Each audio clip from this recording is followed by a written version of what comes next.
Hello మచ్చాస్, మళ్ళీ ఈరోజు మనం చార్మినార్ అయితే పోతున్నాం. ఈసారి దొబ్బి తిని ఇంకే కాదులే కానీ పని మీద పోతున్నాం. ఏందో అబ్బా, హైదరాబాద్లో ఎన్ని తిన్నా సరే చార్మినార్ ఫుడ్డే. ఆడ నిమ్రాలో దొరికే చాయ్ కార్డ్ నుండి అల్లక్బర్లో దొరికే చికెన్ 65 వరకు, కింగ్ షవర్మాలో దొరికే షవర్మా నుండి ఆడ మస్కట్లో దొరికే రోజ్ మిల్ వరకు ప్రతిదీ బాగానే ఉంటుంది మన చార్మినార్ కాడ. ఆ ఫుడ్ ఎన్ని బ్రాంచ్లలో తిన్నా సరే చార్మినార్ బ్రాంచ్లో ఉండే ఫుడ్ టేస్ట్ మటుకు రానే రాదు. అదేం మ్యాజికో అర్థం కాదు. అవును, మనం ఇంతకు చార్మినార్ ఎందుకు వచ్చినాం చెప్పలే కదా.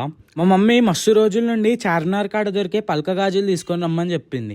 నేను ఎప్పుడు పోతున్నా కానీ తీసుకురావడం మర్చిపోతున్నా. ఈసారి ఎట్లనన్నా తీసుకోవాలని చెప్పి గట్టిగా గుర్తుపెట్టుకొని మరి చార్మినార్ కాడికి వచ్చి పలక గాజులు తీసుకున్నా. రేపు మదర్స్ డే అని చెప్పి మా మమ్మీకి గిఫ్ట్ ఇద్దామని.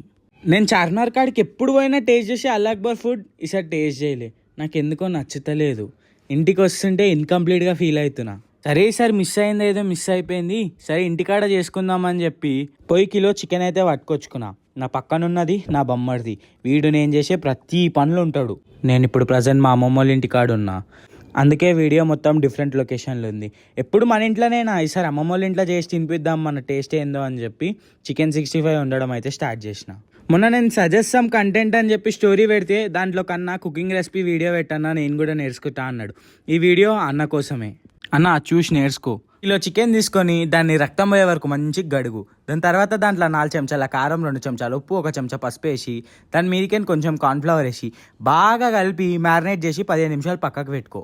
నీ దగ్గర ఫుడ్ కలర్ ఉంటే ఫుడ్ కలర్ వేసుకో, కానీ ఫుడ్ కలర్ మాత్రం మాక్సిమం అవాయిడ్ చేయి, ఎందుకంటే దాంట్లో కెమికల్స్ ఉంటున్నాయి ఈ మధ్య. దాని తర్వాత పొయ్యి మీద స్టవ్ పెట్టి కొంచెం నూనె పోసుకో. నూనె మంచిగా వేడెక్కే వరకు వెయిట్ చేయి. వేడెక్కిన తర్వాత చికెన్ని కొంచెం కొంచెం తీసుకొని దాంట్లో వేసుకో. లో ఫ్లేమ్లో పెట్టుకొని హీట్ చేసుకో. హై ఫ్లేమ్లో పెట్టినాం అనుకో ముక్క బాగానే బయటకి మాడిపోతుంది, కానీ లోపల బిల్కుల్ మానే కుక్ కాదు. అందుకని లో ఫ్లేమ్లో పెట్టుకున్నాం అనుకో బయట లోపల మంచిగా క్రిస్పీగా కాలుతుంది నీకు.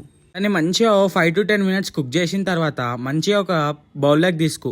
నీ మంచిగా వేడి వేడి తెల్లన్నంలా దాని పక్కకి సాంబార్, దాంతోపాటు 65 తిను.